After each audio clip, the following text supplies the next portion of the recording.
Hi, have you ever looked at a work of art or been to a museum or a gallery or seen some beautiful image and wondered to yourself, wow, what makes this work of art so beautiful? Why does it resonate with me so much? Why does it grab me so much?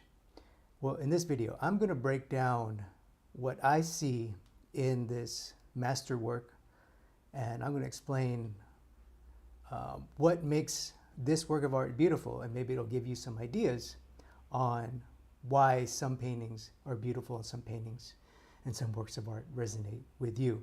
So maybe if you're a business owner or you're an executive and you're trying to explain to your staff or your contractors about renovations, and you're trying to explain some ideas about beauty, how to make your interiors or your landscapes look better, but you can't quite explain your ideas about beauty or aesthetics.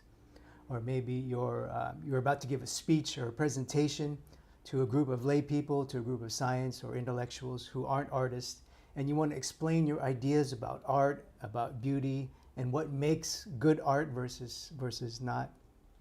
Well, you're definitely going to want to stay to the end, because I'm going to share some ideas about this painting that will help you to communicate your ideas about art and beauty. And if you're new to me, my name is Chris Legaspi. I'm a professional artist, author, and anime instructor. I'm a trained, seasoned, experienced painter and author, and I've spent many years crafting beautiful pictures on my own and obsessing about beauty and talking and writing about beauty.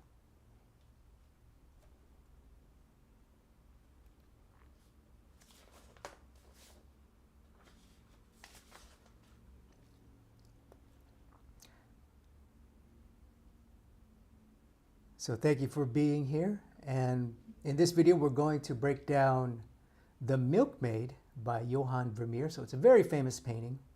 And it's a painting that I love. I've looked at since I was a kid. I'm sure you have too. It's very famous. And one of the reasons why I chose this painting is because it's famous. So a lot of times, I don't know about you, but I'm an American, and growing up as an American, in our schools, we are fed or shown certain works of art that have been elevated. And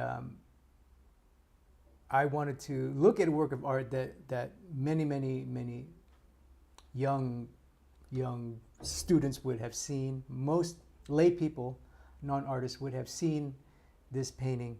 And I wanted to see for myself, is it worthy of praise? Is it worthy of admiration? And it definitely is. So spoiler, it definitely is. So that's going to be the topic today of our analysis of beauty. So first, we're going to cover 4 different things. First, I'm going to break down and analyze the obvious. We're going to look at it through the eyes of a layperson and just clearly see what is obvious about it, what makes it beautiful. Second, we're going to break down the composition. So the composition is how the picture is structured and made. Third, we're going to look at contrast. So we're going to get a bit more specific on the crafting of pictures and art in itself. And contrast is one of the tools of making pictures, of what artists use.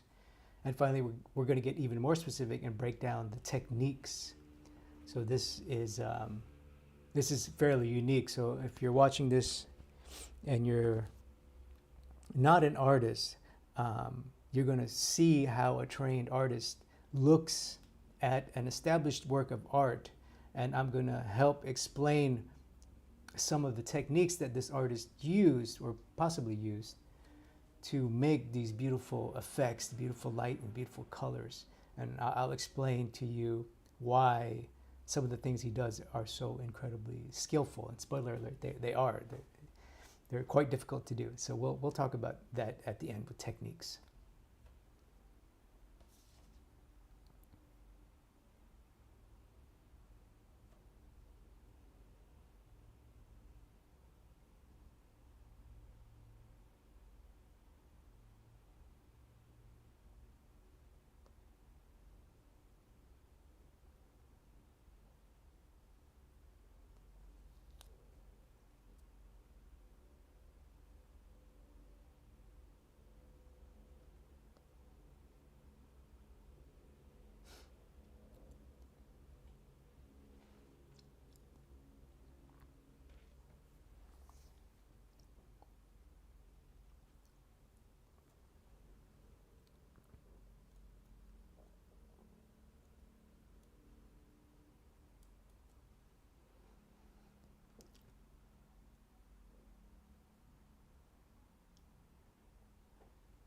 Okay, we're going to look at what's obvious, what makes this painting beautiful, and what's obvious to most people who look at it, even people who won't be able to verbalize or explain what makes it beautiful.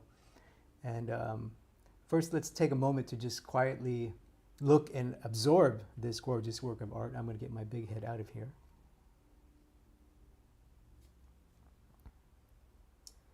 So this is the painting in its entirety here. It's an oil painting by Johannes Vermeer, Dutch 19th century painter. So this, 17th century, excuse me. And the exact date is unknown, but most historians would date it at around 1657, 58-ish. So it's one of his earlier works, actually. This artist did not paint many pictures in his lifetime. So it's quite a treat that we have what we have. And this is obviously a gorgeous reproduction, very high resolution photo from the Rijksmuseum in the Netherlands there.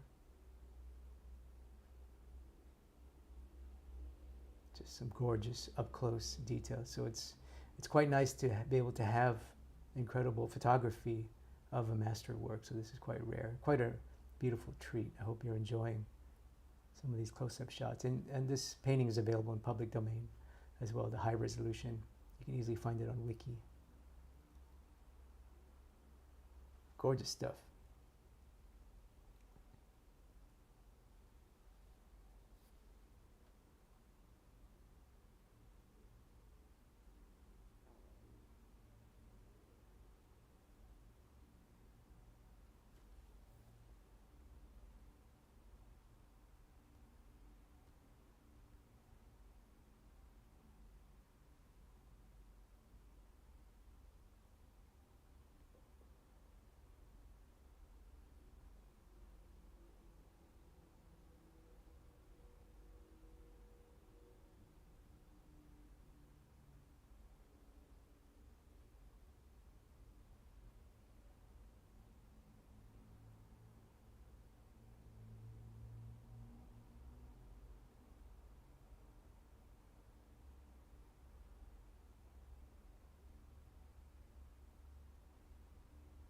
Sorry, I'm getting my iPad ready here. Excuse me if you're watching live.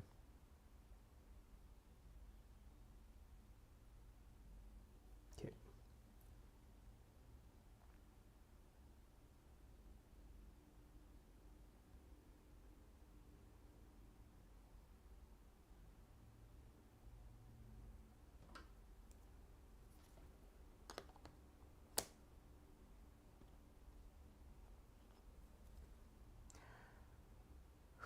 Pencil's charged.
Okay. Okay, let's begin with what is obvious.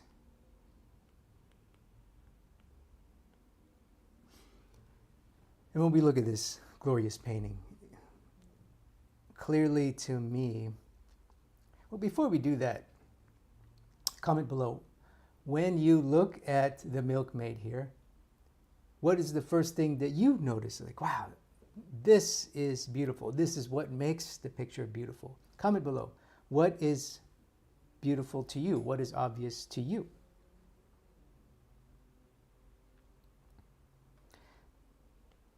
Well, to me, the clear things are the subject,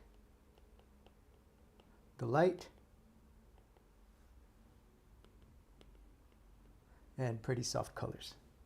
That's obvious. So the layperson would look at this and immediately go, oh, well, it's a beautiful subject. It is. It is. It's a young, attractive woman, young, attractive female, a milkmaid, in a beautiful, calm, quiet setting. So the setting itself is just quite beautiful. It's quite calming. It's nice. It's peaceful. The light is just quite nice. It's bright, not too much contrast.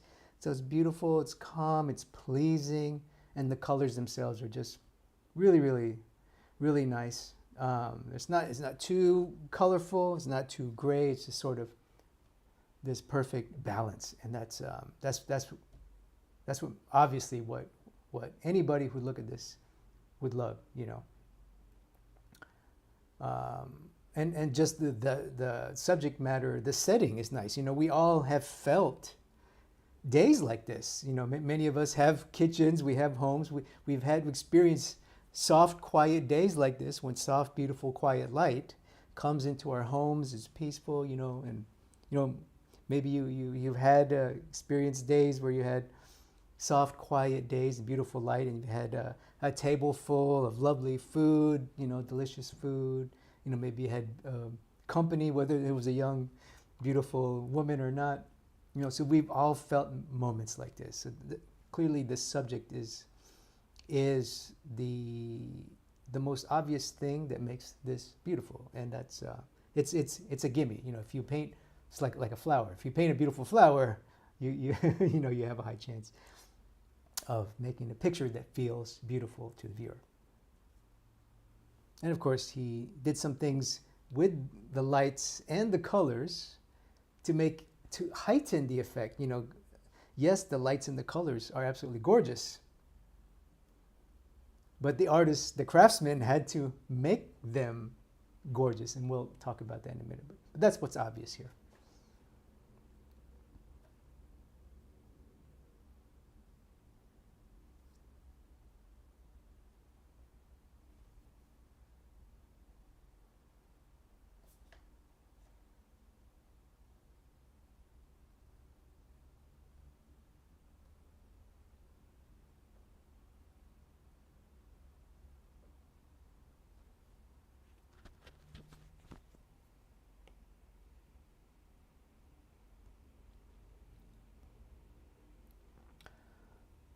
Okay, next let's talk about composition. So this is one of my favorite.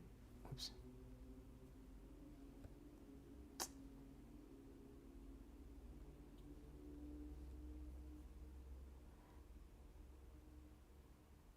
Next, we're going to talk about composition.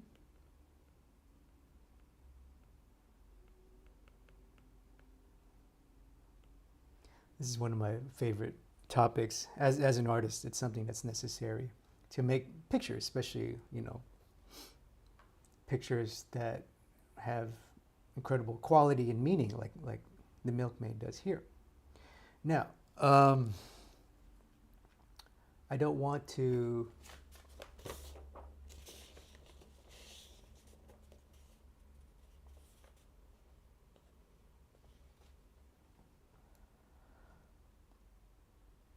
go too in depth on the compositions. This is not a compositional analysis. This is more about analysis of beauty and how to see and explain and talk about beauty. Sorry, my phone keeps.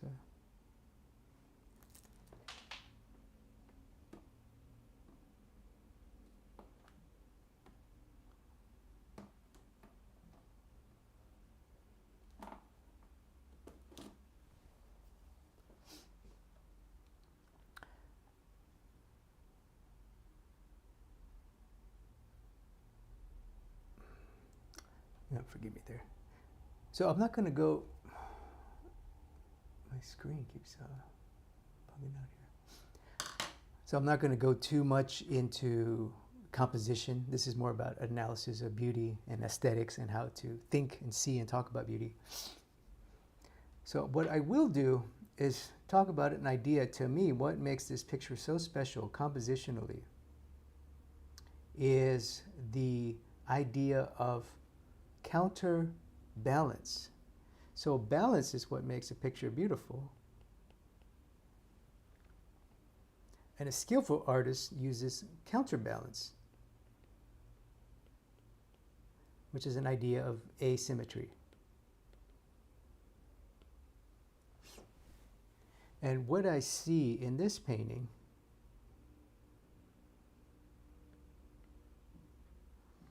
is a wonderful use of contrast and counterbalance. So counterbalance is a form of contrast, which we'll talk about in a minute. But what I see in terms of the design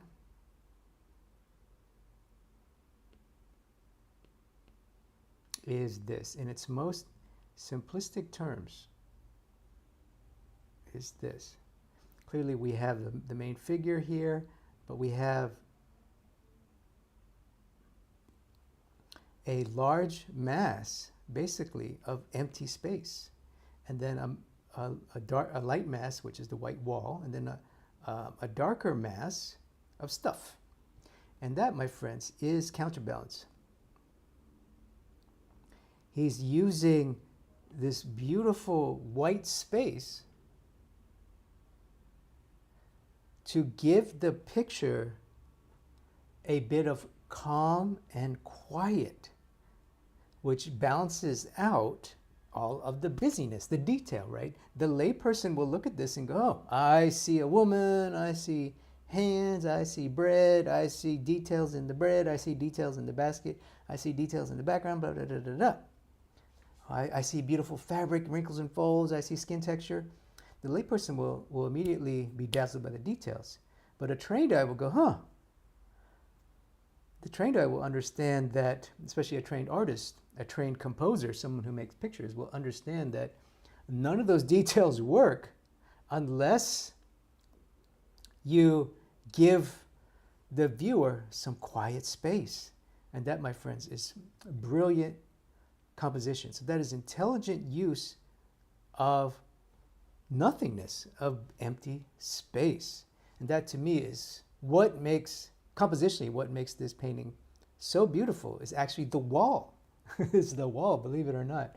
And you know, it's not just a white, not a plain white wall, but the balance of the wall and the stuff, and the shape, design, and colors, which we'll talk about further, of the wall, because I'll prove it to you.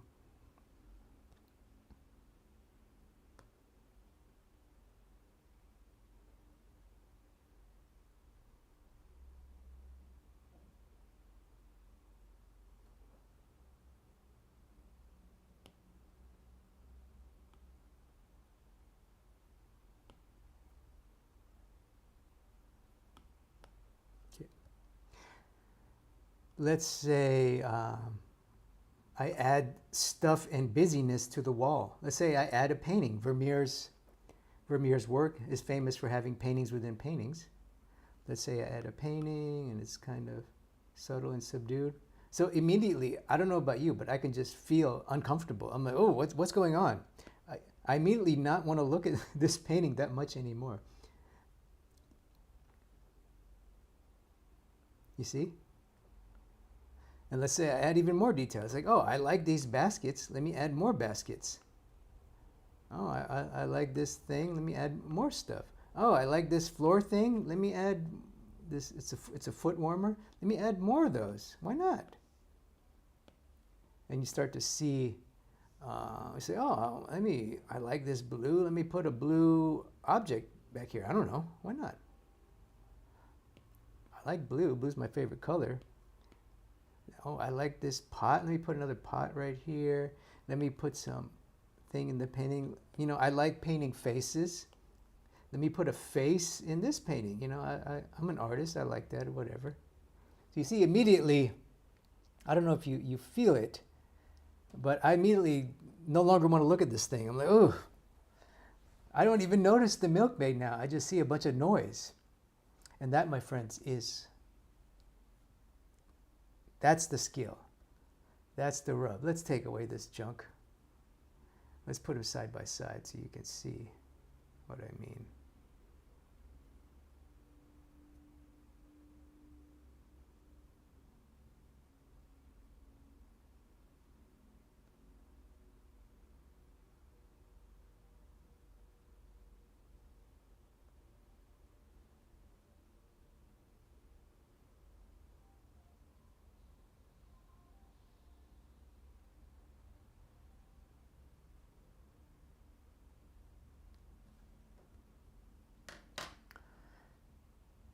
So you see side by side, it's quite jarring. It's like, oh my God, it just destroys everything. So that's composition, my friends. He purposely made the wall plain. He purposely made the wall that size. He purposely put the plainness on the right, the detail on the left, the stuff, the busyness on the left, so that the detail has more impact and you want to look at it. And of course, when you put a human being and hands in a painting, the viewer will immediately go to the face. And guess what? He frames the face with nothingness, this blank wall behind her. So now you see on my second example, I put a bunch of busyness and noise behind her face. I don't even want to look at her face anymore. I'm like, ugh, get away from me.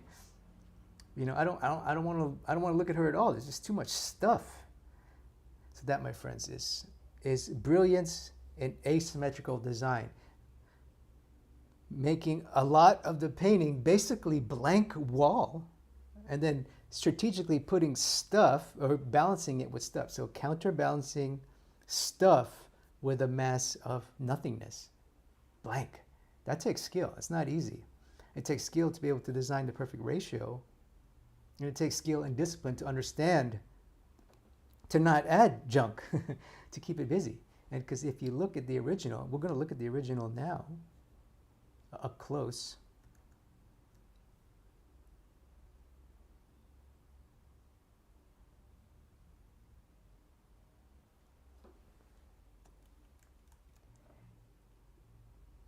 So now we can see the original.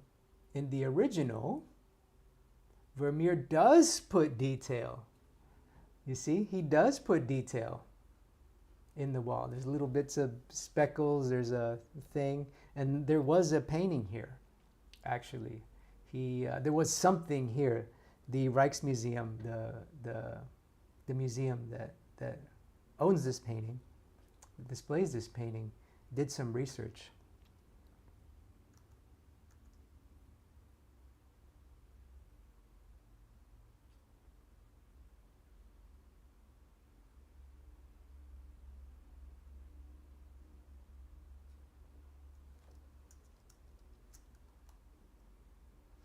Putting their YouTube on screen here.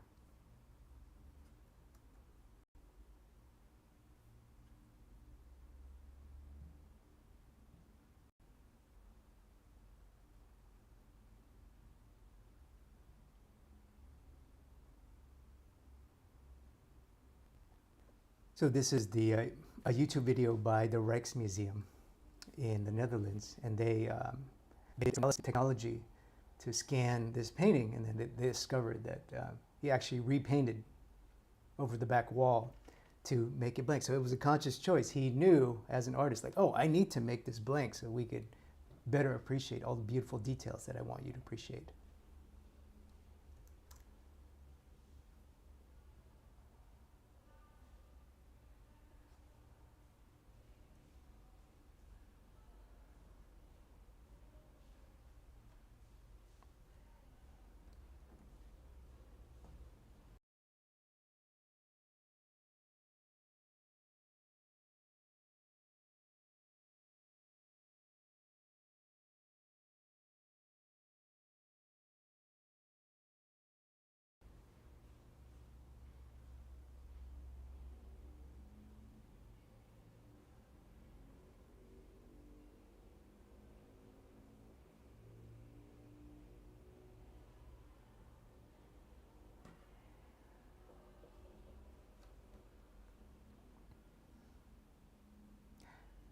So that was a brief, very brief compositional analysis. I just wanted to point out the major thing that I love and appreciate about the composition of this, because it takes skill. That was intentional, you know, like the Rijksmuseum proved. He originally had a different idea for the background, but he consciously made the decision to go, I need I need to fix my composition to make this picture better, and that's exactly what he did. So bravo, Vermeer, and so that's for you lay people watching. If you see a painting or a masterwork, a work of art or illustration, or maybe a movie still frame, and it's mostly blank, but yet it feels incredibly rich and full like this. Really, 50% of this painting is a blank wall, but it feels so rich. That, my friends, is artistry. That is compositional, intentional composition by the artist, by the craftsman. So that's something that you can notice now moving forward, is that if something is blank, not necessarily by accident, if something is left blank by the craftsman, but yet it still feels beautiful and rich and full, that's intent, my friends. That's beauty.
Okay, we just looked at composition. Now we'll talk about contrast.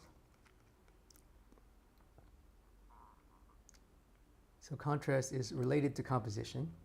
Really, contrast is just a core element of picture making, of anything. Pictures, music, movies, life.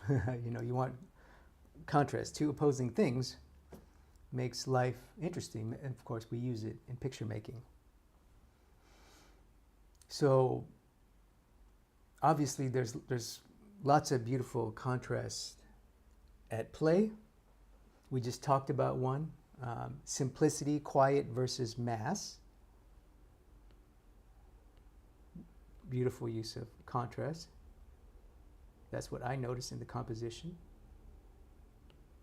Stuff, busyness and stuff versus empty blank space.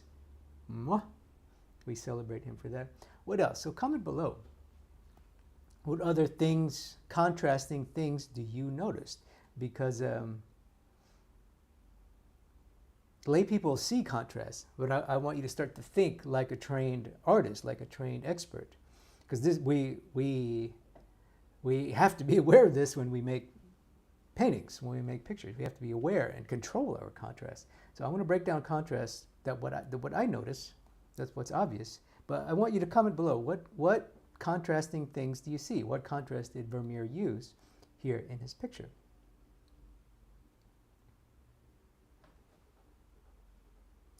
Well, obviously, besides the mass, contrast of mass and things, there's beautiful contrast in value and color, of course.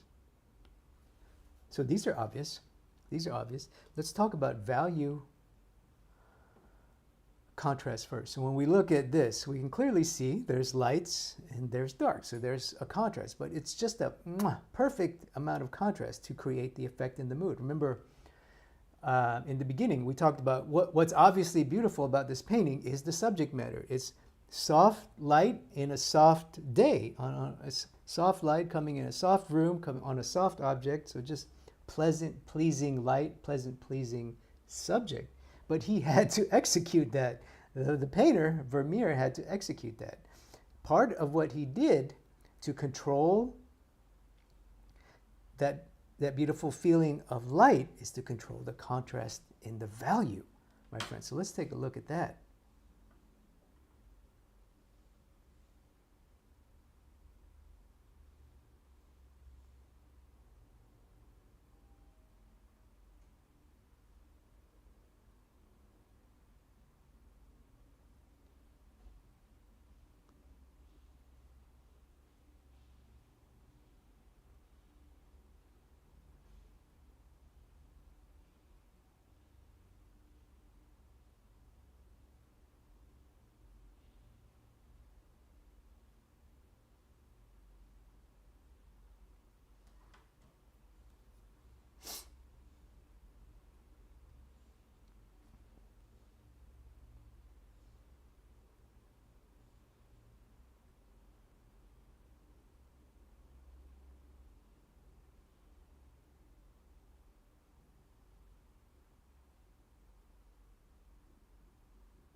All right, so here I adjusted the picture in black and white, took out the color, and you can just see the gorgeous, obviously there's,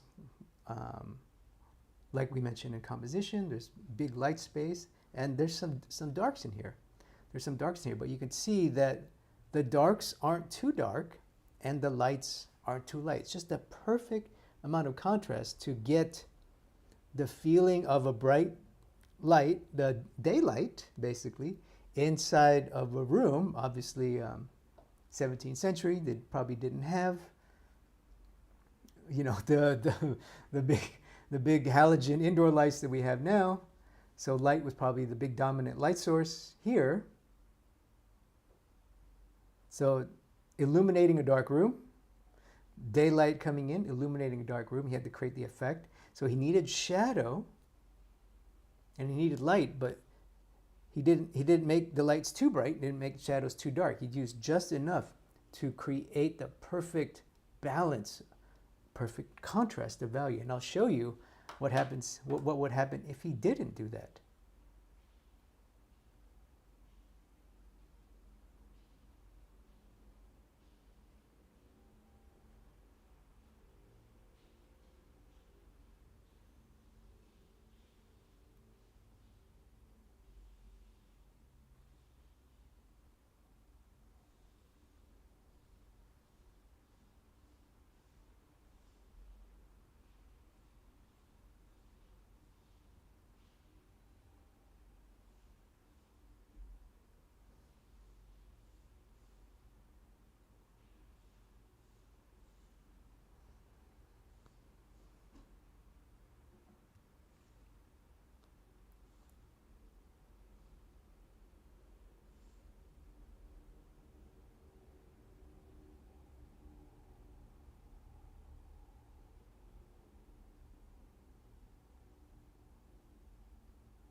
So here side by side, you can see the original on the left made grayscale, black and white. And on the right, I used the Photoshop filter here to crank up the contrast, the levels. And you could just see, I don't know about you, but I immediately now, I no longer want to look at it. I'm like, oh my God, it feels like, my first impression when I see the image on the right is it feels like a heavy metal album cover. It's like, oh God, like a rock or metal album. It totally, I mean, yes, you can still see light coming in the room, but now the room is so dark and the light is basically pure white. The contrast is so, it's way too much. You lose, yes, you can still see a woman. Yes, you can still see light. Yes, you can still see the bread and the milk. But the feeling is gone. The original intent is gone. The story is gone. And, you know, I believe the artist's intent was a semi-religious story, semi-religious narrative. To me, the light, this picture is a metaphor. It's a religious metaphor of the light of God. So this was a common theme in paintings of this time. Rembrandt was one of his near contemporaries, used this theme of light. Rembrandt was a religious man. Vermeer most likely was a practicing Catholic. He married into a religious family. So most likely he was a religious person. So my assertion is that this Milkmaid does have some a metaphor. The light is a metaphor of the light of God lighting us, lighting the world. So he wanted to create that pleasing effect, and so if you cranked up the contrast, boom, it's gone. So you can see that's the power of controlling value contrast, my friends. And I want to show you one other thing. Let's zoom into this. Let's get rid of this image. This image is too jarring.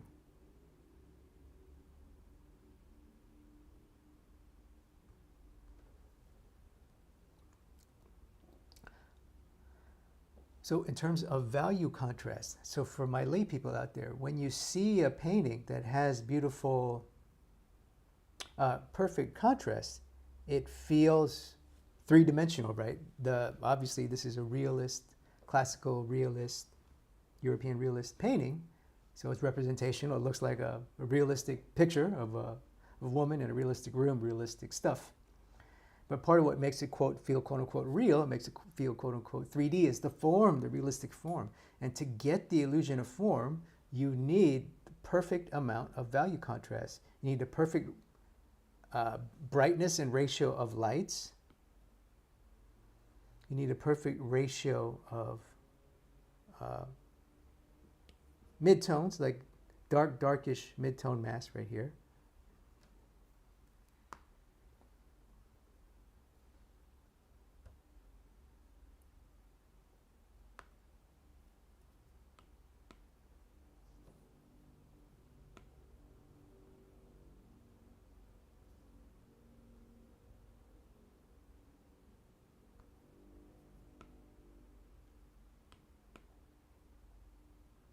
Sorry.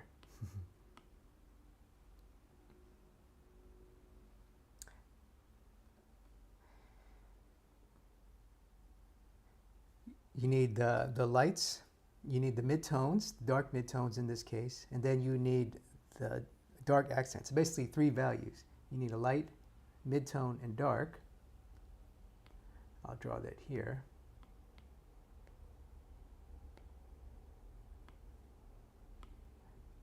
You need the light, which is basically the wall, her head thing, the thing on her collar. You need sort of a dark midtone mass, which is basically most of the wall. And of course there's gradations or different variations of the dark wall, which we'll talk about next. Some of it's a little bit darker than the others.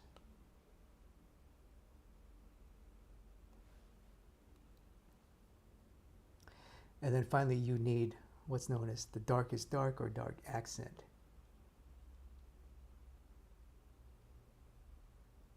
See that? So this right here represents the value structure, the simplified value structure, which is controlling the contrast of the picture. We saw how we controlled contrast to create the effect. Now I'm going to show you how he used correct value control, value contrast to create form. This is just a neat little thing. It's helpful.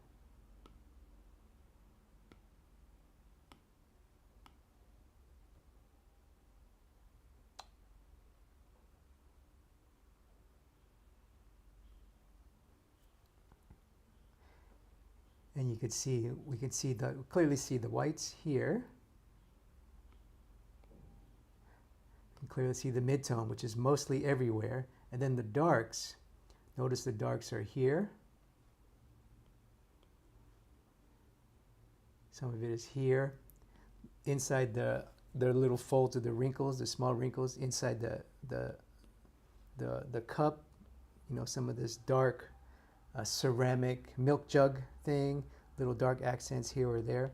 So you see what that does is it creates a feeling of three-dimensional thing, because the dark spaces go back into space. The midtones and the lights come round.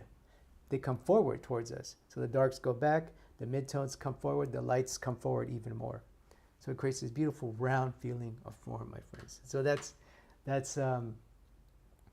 how artists accomplish that, how trained artists accomplish that. So when you see that in your work, when you see, I noticed there's some beautiful, I notice masses of mid-tone, but they're not too dark. I notice masses of light, but they're not too light. But he does make some things brighter, like highlights, and he does make some things darker. Wow. So that's something to look for when you look at, especially in realistic art, representational art, especially classical European or American realism. You'll see this a lot, is the use of value contrast to create form.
Okay, now let's talk about color contrast.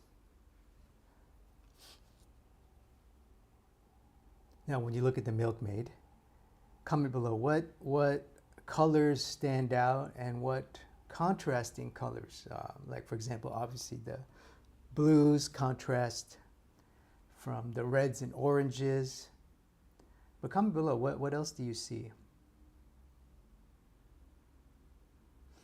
Well, for me, the first thing that I notice is the blue. But the blue has a very strategic use, my friends, because remember we talked about the wall, how the beautiful wall is actually the star of the composition of this painting. It's the wall that really is the wall that makes the painting special, in my opinion. the design of the wall.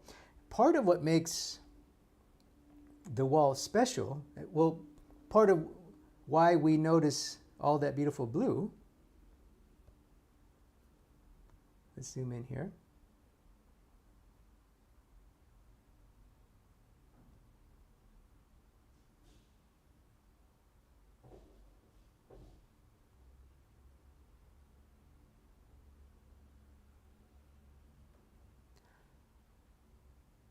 Part of why we notice all this beautiful blue is because the wall is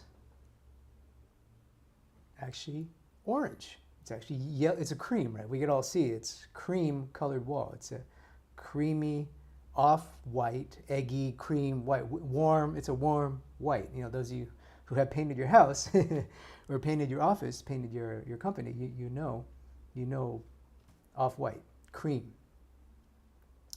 if he had made that too blue, if he made it a blue or blue-gray white, it wouldn't be as special anymore. So again, that off-white makes it special. Also, the contrast of the blue, the saturated blue, is balanced by the warmth in her shirt and the warmth on the ground. Now you notice that the blue is what's known as the most saturated thing. It has it's the most intense blue, but the yellow in her shirt is a little bit gray, It's a little bit nice. It's not like a bright flower yellow or a lemon yellow, right? It's more of a grayish yellow. It's a yellow ochre, most likely. That's the name of the paint. And the reds on the bottom, these are probably Madder Lake, which is probably the red he had at the bottom. So it's not an intense red like a cherry, or a intense red apple. It's more of a dark grayish red. So because he kept these things not too saturated, it allows for the blue to feel even more saturated. Or vice versa. Because the blue is so saturated, it makes the other colors feel less saturated. So that was intentional. And notice how he also put the blue in the front of us at the table here, so that it comes, because it's so saturated and it's in light. Notice it's also in light. It's receiving light from the window. It comes forward. So he's using the blue as a compositional device to create depth and space. So that's wonderful, because he has a blue thing here, this blue jug, but it's a bit darker. It's not as blue as her thing, and it's not as bright as this blue fabric. So it kind of sits in the middle. So you see he's creating layers of depth with that blue. So that's just absolutely gorgeous.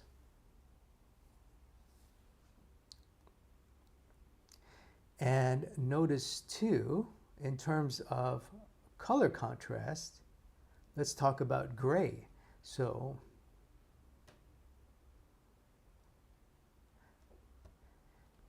in terms of color contrast, we talked about saturation or intensity, right? We saw that the blue is the most intense. One of the reasons that blue, we notice the blue and we appreciate the blue, is because of the white. And one of the reasons why we appreciate the white, the bright white, is because of the dark gray. Notice the wall in shadow behind her is dark. Yes, remember, in value has contrast, but it's also a different color. It's different temperature, my friends. It's actually this plus blue also. There's a little bit of that blue here, plus black, so he made it a gray. Made it gray, so you see it's not colorful, so it goes back in this, it recedes back in the space, while the figure comes forward, her blue dress, the milk comes forward, and part of the reason why that happens is because the dark gray shadow of the wall goes back. It goes back. So that helps. If we look up close, we could also see lots of different, we could see the intensity of the milk jug. It is the most red and intense thing here, and that's not an accident. That's also not an accident why it's there and why it's away from her face, and what makes it pleasing and a harmonious composition is because it's a red thing. So human beings look at red. It's close to, it's in front of a gray thing, so it comes forward, and it's next to a nice blue, intense blue thing, so it gives it balance. Gives it balance. So two pretty intense colors give it balance and a bit of contrast. So it's color contrast right there. The red milk jug and the blue thing, they're kind of vibrating. And what makes that even more special is because it's away from her face. So compositionally, because it's further away from the face, your eye wants to go there, but psychologically, human beings immediately go to a face, immediately go to the eyes. So he's creating tension there. So that's another compositional thing. But he does it with the design. He's spacing the two things, and with the color, the red and the blue there. So that's fantastic. And really, there's one more thing. Going back to the wall, my friends, going back to the wall. And we'll end with color contrast here before we talk about technique.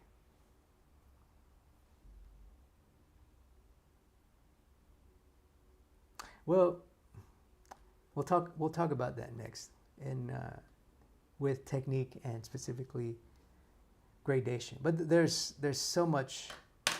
Let's look at this up close. We'll look at the colors up close here. Get my big head out of the way here.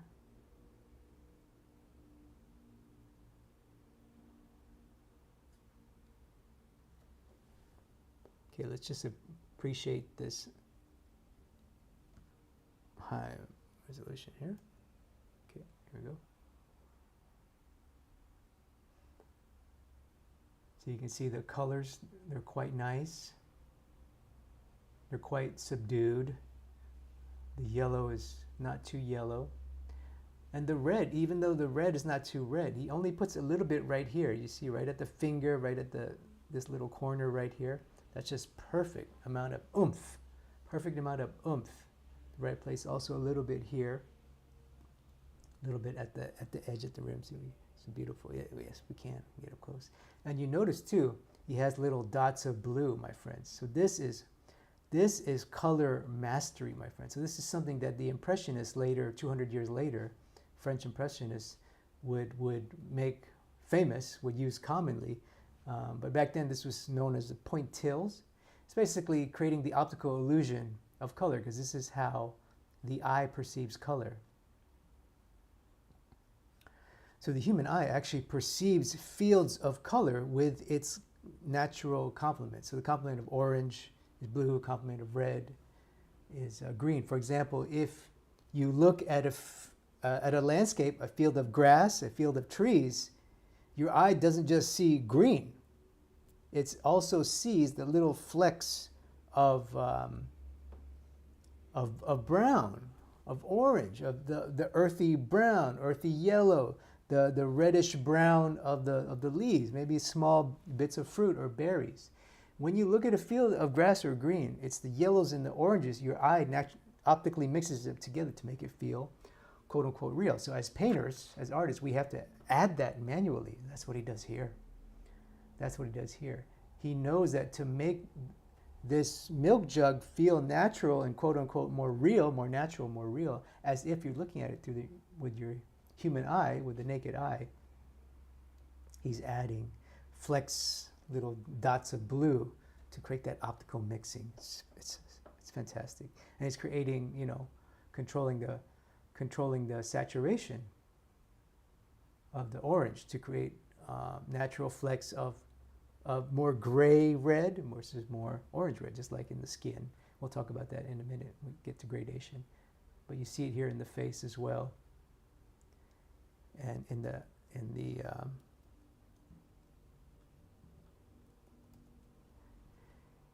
in her bonnet, you can see the beautiful color contrast. It's a bit grayish here, gray-green, just like the wall. Contrast with the warm white, contrast with the warmer face. You see this beautiful contrast here. Bright warm yellow, dark grayish gray-green, and then dark warm, more saturated warm face in shadow, and then boom, slightly more saturated halftone or middle value face receiving light. So the full richness and color of her skin in light. So that's beautiful color contrast there. So I can go on forever. I just wanted to show you a bit up close how trained artists use color intentionally to create the effects of natural color. So when you see this, if you do get a chance to look at a painting up close and you see, wow, that color feels so real. A layperson will go, hey, your drawing or painting looks like a photo. When you hear a layperson say that, or if you've ever said that yourself, what you're saying is, hey, your painting makes me think I'm looking at this subject with my naked eye, or I'm looking at this subject, a photograph of the subject, a camera's interpretation. So that's what it means. It feels natural. That's what they're trying to say. So now you know not to say, oh, your painting looks like a photo. Now you know, your colors feel natural and real. And most likely, if you look up close, you can tell that the trained artist put different specks or little notes of a complementary color to create that perfect amount of color contrast. Mwah! So that's why this painting is fantastic, why we love it so much. Why we love beautiful art and beautiful paintings. One of the reasons why.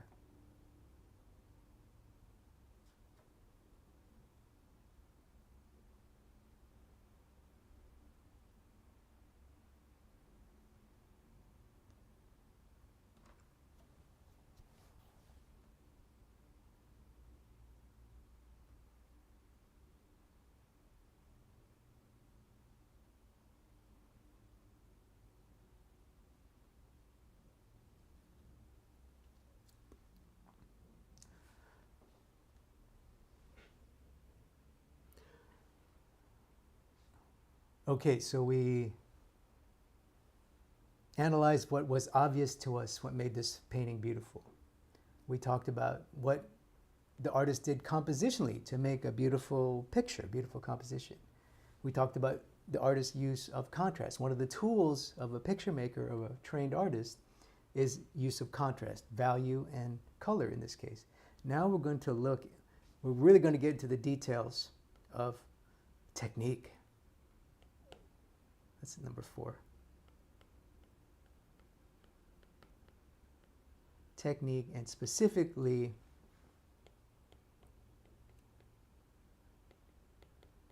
gradations or gradients.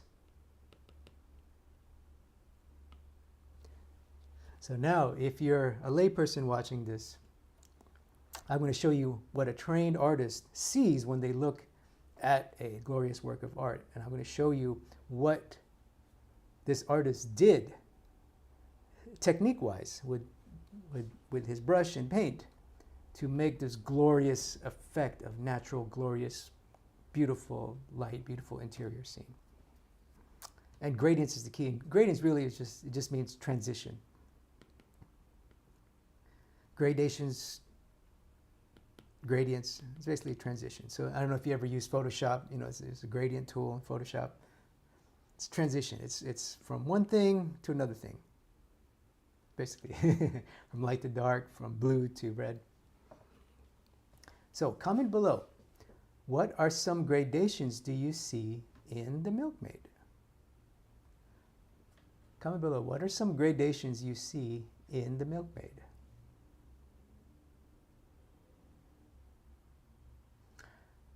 Well, obviously there's value gradations and color gradations, obviously.